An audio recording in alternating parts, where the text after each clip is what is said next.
ఒకటి ఇప్పుడు మనం 21st సెంచరీలో టెక్నాలజీ ఎంత అభివృద్ధి చెందింది. ఇప్పుడు ఏఐ గాని, ఇంకా బ్లాక్ చైన్ టెక్నాలజీ అని, క్వాంటమ్ కంప్యూటింగ్ గురించి కూడా మాట్లాడే రోజులు వచ్చేసాయి ఇప్పుడు. అంటే ఒక సాధారణమైన సగటు వ్యక్తి కూడా క్వాంటమ్ కంప్యూటింగ్ గురించి ఎంతో కొంత వింటున్న రోజుల్లో ఉన్నాం మనం. అవును. అలాంటిది ఇప్పటికి మనం కొన్ని వేల సంవత్సరాల క్రితం ఉన్న దళారీ వ్యవస్థనే మనం పాటిస్తున్నాము అంటే పెరిగింది. ఇంకా పెరిగింది. ఆఫ్‌కోర్స్ స్ట్రాంగ్ అయింది స్ట్రాంగ్ గానీ అయింది. మనం దాని నెట్వర్క్‌ని బ్రేక్ చేయలేకపోతున్నాం.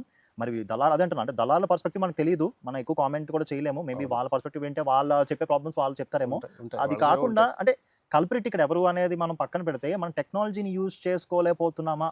ఇప్పుడు India is not a normal country. Technologically చాలా సూపర్ అడ్వాన్స్ కంట్రీ. ఇప్పుడు నేను అబ్రాడ్‌లో చేశాను. మీరు చాలా అబ్రాడ్‌లో తిరిగి ఉంటారు. మనకు తెలుసు ఇండియాలో అసల ఏ కంట్రీలో అయినా, ఏ టెక్నాలజీ కంపెనీలో ఇండియన్సే ఉంటారు. టెక్నాలజికల్ మనం చాలా అడ్వాన్స్‌డ్. అవును. కానీ టెక్నాలజీ మనం మన దానికి యూజ్ చేసుకోలేని పరిస్థితికొచ్చింది. అవును. ఎక్కడ కంపెనీస్ ఏం చేయట్లేదా? స్టార్టప్స్ ఏం చేయట్లేదా? అంటే మీ యొక్క కామెంట్ ఏంటి దీని మీద? Why are we not using proper technology or infrastructure for solving this అంటే ప్రాబ్లమ్?